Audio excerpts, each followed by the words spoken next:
Viral nga ngayon sa social media ang ibinahagi of course ng mga fans ng SB19 na tinatawag na 18.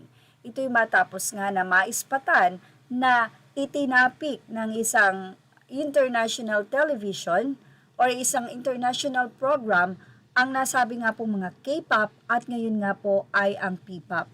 So sinasabi nila na dati nga daw trending at nagva-viral at pinagkakaguluhan ng K-pop.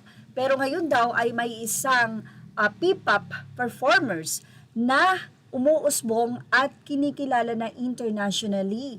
Walang iba kundi ang SB19. At alam nyo ba na nagkaroon pa sila ng survey, tinignan nila kung kilala nga pa o kilala nga ba ang SB19 sa ibang bansa. Ang P-pop Kings ay narito po ang naging pagbabahagi nila at ang nasabing mga interviews.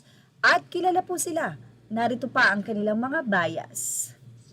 K-pop has taken over the world. We know K-pop. But next up is P-pop. That's right. The group SB19 started out in the Philippines, and now people around the world are shouting their name. Oh my gosh, I think I know Ken and I know Justin. Okay, so are they your bet?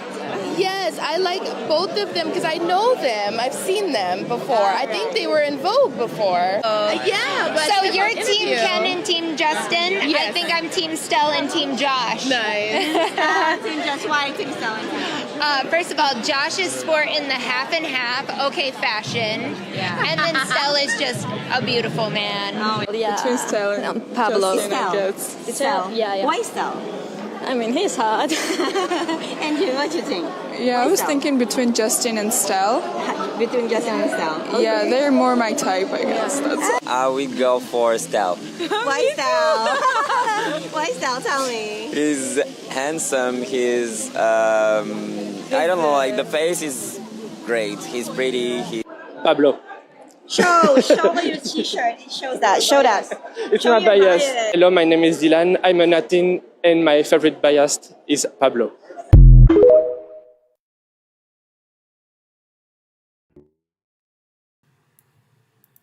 Marami nga ay ang bet or ang bias ay si Stel. Why?